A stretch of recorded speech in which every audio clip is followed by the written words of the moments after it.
Assalamualaikum warahmatullahi wabarakatuh. Alhamdulillah sahabat-sahabat semuanya. Saat ini kita berjumpa lagi di kajian kita selanjutnya, yaitu mengenal dari kepribadian Rasulullah SAW.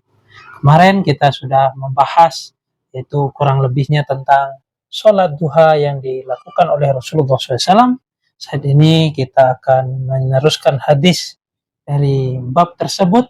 Namun di sini ada yang berbeda, yaitu beliau mengerjakan sholat ketika tergelincirnya matahari, bisa dikatakan yaitu ketika masuknya ataupun telah tibanya saat waktu zuhur.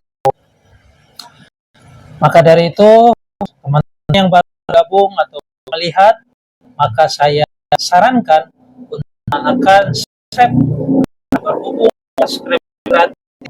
Kalian jangan juga beri like. Kalian ingin beri suka, silahkan beri komentar yang positif. Sebelum kita mulai kajian kita ini, seperti biasanya memulai al-fatihah.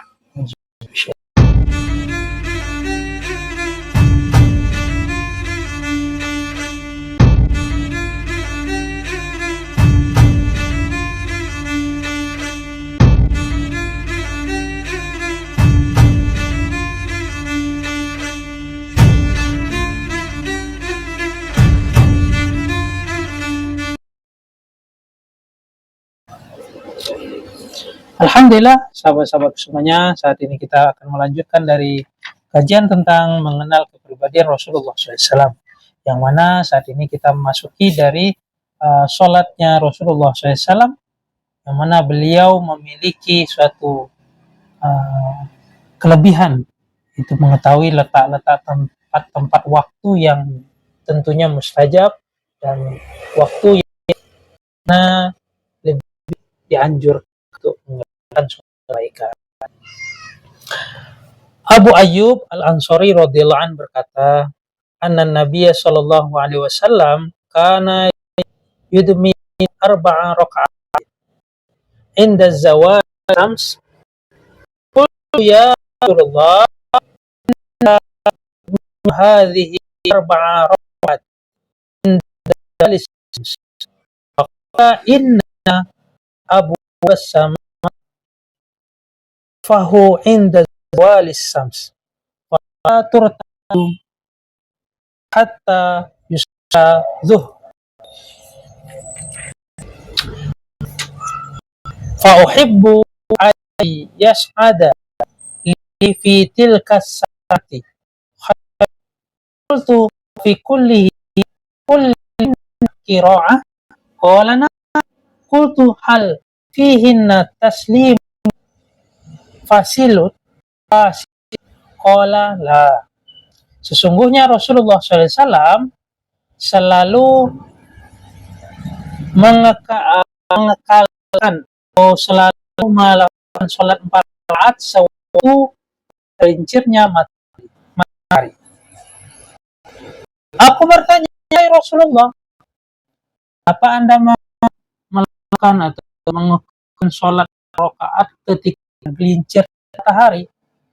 Beliau memiliki kesungguhan di dalam mengerjakan sholat 4 rakaat ketika tergelincirnya matahari. Rasulullah SAW bersabda, "Sesungguhnya pintu langit dibuka ketika tergelincirnya matahari, ia tidak ditutup sehingga sholat zuhur dilaksanakan. Aku sangat berharap pada itu kebaikanku diangkat." Aku bertanya, apakah pada setiap rakaat engkau membaca qiraat, yaitu surat Fatihah? Rasulullah SAW menjawab, "Betul." Aku bertanya lagi, apakah pada rakaat-rakaat itu ada salam pemisah? Rasulullah bersabda lagi, ya. Tentunya di sini terdapat dalam Abu Dawud, tekan di sini salamnya tidak dipisahkan. Wallahu a'lam. Yang mungkin saya kurang memahami di sini, yaitu Rasulullah SAW ketika mengatakan ketika tidak tergelincir masuknya waktu zuhur, tentu Ini sholat sunnah yang Rasul lakukan itu kurang lebihnya sholat sunnah duha. Jika Rasulullah SAW mengerjakan sholat sunnah qobliyah atau sebelum sholat zuhur, tentu juga ada beberapa banyak hadis yang menjelaskan keutamaan dari mengerjakan sholat sunnah ba'da sholat zuhur. Dan di sini juga kita diberikan suatu fadilah tentang keutamaan. Rasulullah SAW menyatakan bahwa pintu langit dibuka ketika tergelincirnya matahari. Jadi di sini yang perlu kita garis bawahi atau kita tengahi bahwasanya pintu langit atau rahmatnya Allah ini dibuka ketika tergelincirnya matahari. Tentunya rahmat Allah tidak terbatas, hanya waktu itu ada kekhususan. Dan jangan pula kita memahami dengan waktu itu terbataslah rahmat Allah dan lainnya. Tentunya tidak, hanya di waktu itu memiliki kekhususan. Yang perlu kita garis bawahi bahwasanya itu memiliki waktu yang istimewa di mana pintu langit dibuka dan tentunya Rasulullah SAW ingin menunjukkan di waktu tersebut adalah mengerjakan dalam kebaikan. Wallahu a'lam. Diriwayatkan oleh Ahmad bin Mani' dari Hisham, dari Ubaidah bin Ibrahim, dari Sahal bin Minjad, dari Qaza'ah, dari Qudsah yang bersumber dari Abu Ayyub Al-Ansari radhiyallahu anhu. Abdullah bin Sa'ib radhiyallahu anhu mengkhabarkan anna Rasulullah SAW kana yusalli arba'an ba'da an tazulla syams qabla dhuhri wa qala innaha sa'atu tuftahu fiha abwabus sama fa uhibbu ay yas'ada li fiha amalun salih. Sesungguhnya Rasulullah SAW melakukan sholat 4 rakaat sesudah tergelincirnya matahari. Sebelum sholat zuhur. Di sini diceritakan sebelum sholat zuhur. Beliau bersabda, sesungguhnya waktu itu merupakan saat pintu-pintu langit terbuka, maka aku menyukai amal solehku diangkat saat itu juga. Pada saat itu. Tentunya di sini juga mengenai dari sholat sunnah yang Rasulullah SAW kerjakan sebelum sholat zuhur, yaitu ba'diyah zuhur. Dan banyak sekali di beberapa hadis yang menjelaskan keutamaan sholat 4 rakaat sebelum sholat zuhur dan 4 rakaat sebelum sesudah mengerjakan sholat zuhur. Dan itu bisa kita temukan di hadis amalus soleh tentunya, di Matjarur Rabi, dan banyak hadis-hadis tentunya, bahkan hadis yang menjelaskan tentang keutamaan sunnah. Dan Rasulullah SAW mengatakan bahwa itu dibuka saat itu. Jadi kita jangan paham atau memahami bahwa zat Allah ditutup untuk diri, bukan. Tentunya Allah misalin tidak bisa dimakan ataupun dimakan dengan makhluk.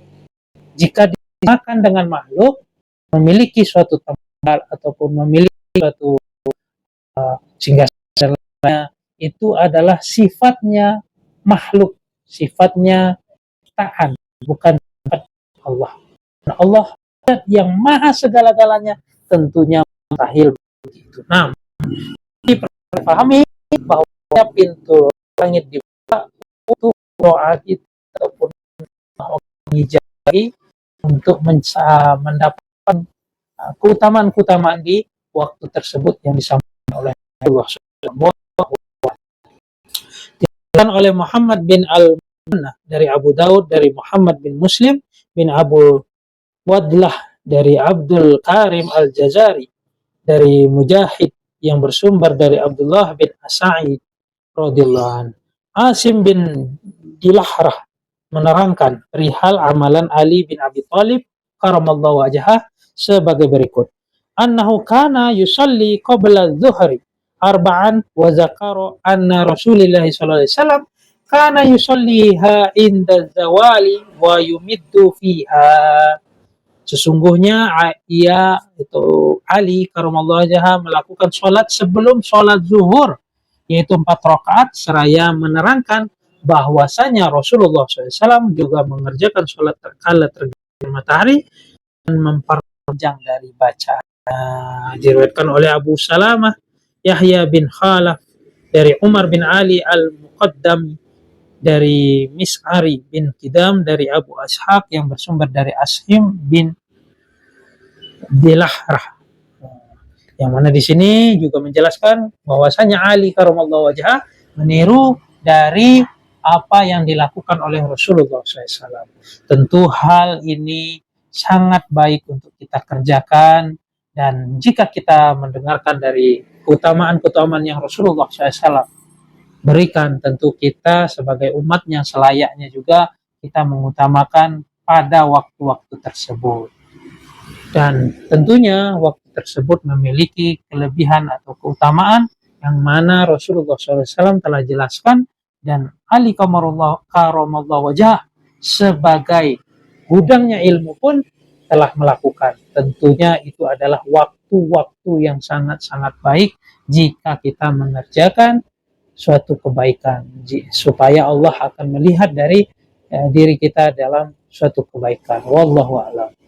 Sebagaimana hal tersebut diutamakan oleh Rasulullah SAW dan dilakukan oleh gudangnya ilmu yaitu Sayyidina Ali karramallahu wajhah, diutamakan juga tentunya itu ada memiliki keutamaan yang lebih tentunya di hadapan zat Allah kepada Rasulullah SAW, kepada santrinya yaitu Sayyidina Ali karramallahu wajhah, dan beberapa para sahabat tentunya juga menekankan dari sholat-sholat sunnah sebagaimana Rasulullah SAW menekankan, karena ia ingin mendapatkan kebaikan-kebaikan, keberkahan yang begitu banyak. Kurang lebihnya saya mohon maaf jika ada salahnya, itu ada kekurangan saya. Jika ada saran ataupun kritik yang baik, berikan saran kritik yang positif di video saya ini. Wabillahi taufiq wal hidayah. Wassalamualaikum warahmatullahi wabarakatuh.